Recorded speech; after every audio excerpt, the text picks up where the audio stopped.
Salam sejahtera dan salam Malaysia Madani. Nama saya Tan Shumoy. Dan saya Muhammad Zarif Wafi bin Zamri. Kami merupakan wartawan TV PSS anda pada hari ini. Pada hari ini, seluruh warga Sekolah Menengah Kebangsaan Datuk Dosaid telah pun berjaya melaksanakan program Jom Baca 10 Minit dengan cemerlang.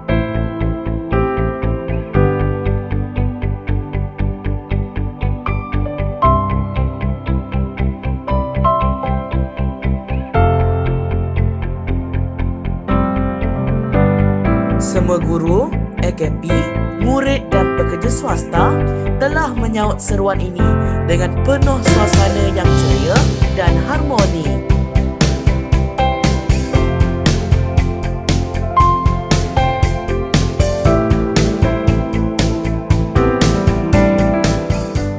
Seterusnya, mari kita menembuat seorang murid yang sedang menjalani program Jom Membaca 10 Minit ini.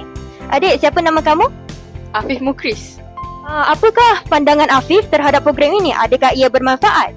Ya, saya rasa program ini amat bermanfaat kerana murid boleh mendapat ilmu daripada buku yang dibaca oleh murid tersebut. Wah, terima kasih Afif. Siapakah nama adik? Khalisha Nuha. Apakah buku yang dibaca oleh adik?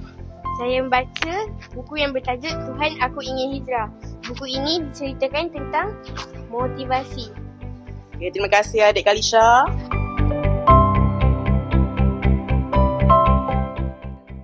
Assalamualaikum warahmatullahi wabarakatuh diucapkan kepada Tuan Pengetua. Waalaikumsalam warahmatullahi wabarakatuh. Soalan saya, pada pendapat Tuan Pengetua, apakah pandangan Tuan mengenai program Jom Baca 10 Minit yang diadakan sebentar tadi? Okay, terima kasih. Sebenarnya program yang diadakan sebegini amat bermanfaat. Amat bermanfaat kepada warga sekolah.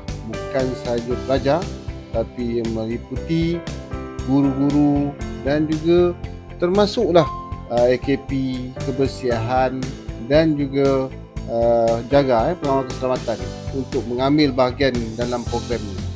Jadi memang bagi saya ianya satu program yang sangat bermanfaat dan harus diteruskan dari masa ke semasa. Walaupun ia hanyalah program 10 minit, adakah Tuan Pengetua memandang ada kesan positif daripada pelaksanaan program ini dalam kawasan sekolah kita? Terima kasih semua. Bagi saya, walaupun ianya 10 minit, tapi ianya sangat bermanfaat. Sebenarnya di sekolah adalah satu tempat yang melalui satu proses yang akan dilalui oleh pelajar untuk menjadi cemerlang. Jadi kalaulah kata 10 minit dapat dibudayakan secara berterusan, ini pasti memberi impak yang positif kepada anak murid yang ada di SMK Datuk Dosaid SB Cemerlangan Akademik. Terima kasih. Pandangan yang sangat bernas daripada Tuan Pengetua kita. Terima kasih atas perkongsian ilmu Tuan Pengetua kepada kita berdua.